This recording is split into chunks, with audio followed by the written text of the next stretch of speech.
everyone, in today's video I will be discussing about anticipatory breach.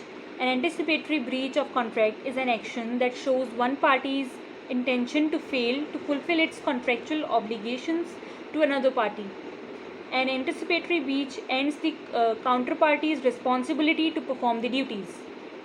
Compensation considerations. Parties claiming an anticipatory breach are obliged to make every effort to mitigate their own damages if they wish to seek compensation in court. That could include halting payments to the party that committed the breach and immediately looking for ways to minimize the effects of the breach. It also might mean seeking a third party who could perform the duties outlined in the original contract.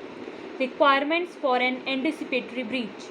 The intent to break the contract must be an absolute refusal to fulfill the terms for it to qualify as an anticipatory breach. The expected breach cannot be based solely on the assumption that the other party will not meet its obligations.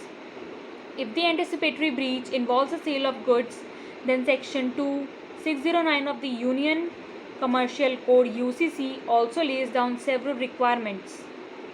The party anticipating a breach has the right to ask the party to provide reassurance that the contract will be fulfilled.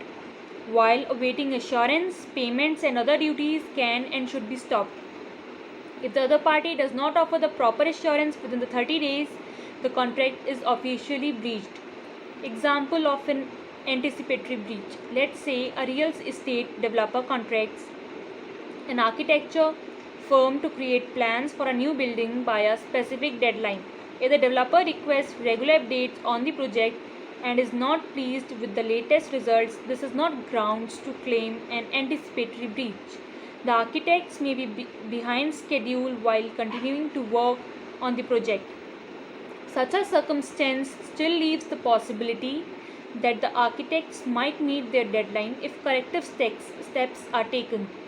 If the architects took actions that made it impossible to meet the deadline, it would constitute an anticipatory breach. For example, the architects might halt all the work on the first project and commit all their resources to a new project with a different developer. That would preclude that fulfilling the initial contract. Thank you so much.